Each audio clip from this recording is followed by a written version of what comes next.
Okay guys, so natapos na nga ang laban. Unfortunately,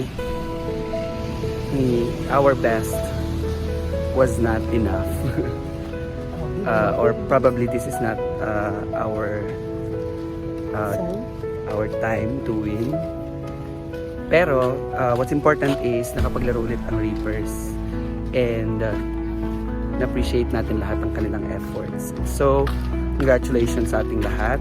It was a job well done and walang gulo, walang sakitan.